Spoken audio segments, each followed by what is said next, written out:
nesu muzikos gal šiokia tokia žinovė, poezijos tik tai didelė mylėtoja, tai vis dėlto apie pagrindinį šios dienos jubiliatą Henriką Radauską. Žinot, kad jisai gimė Krokuvoje prieš 100 metų, daugiau jau ne kaip 100 metų, bet ko gero šitas Lietuvoje pirmas renginys skirtas Radausko šimtmečiui ir kitaip labai keista. Tai čia tiesiog porą žodžių apie jį. Praleidęs vaikystę Lietuvos kaime, Radauskas buvo ne kaimo, bet miesto, Europos, ne Amerikos miesto žmogus. Buvo meno žinovas ir fanatikas, dengi tikrąją tą prasme, visada truputį svetimkalbis ir prašalaitis tarp kitų poetų, truputį Teofilis Gautier ar Štefanas Georgė. Kartais jo eilės primena tobulus vertimus iš prancūzų kalbos. Jo eilėse itin sunku įžvelgti parapijietinių motyvų, netgi įprastinių lietuviškų frazų ar mitų. Radauskas yra tarsi apsvaigęs Europą, tradicinė, amžina Europa.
dienos kaip karto paštas.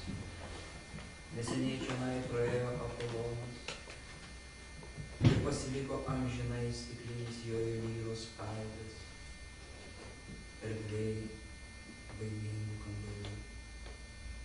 Ir šaltas marmurinis veidas žiaurioj naktį.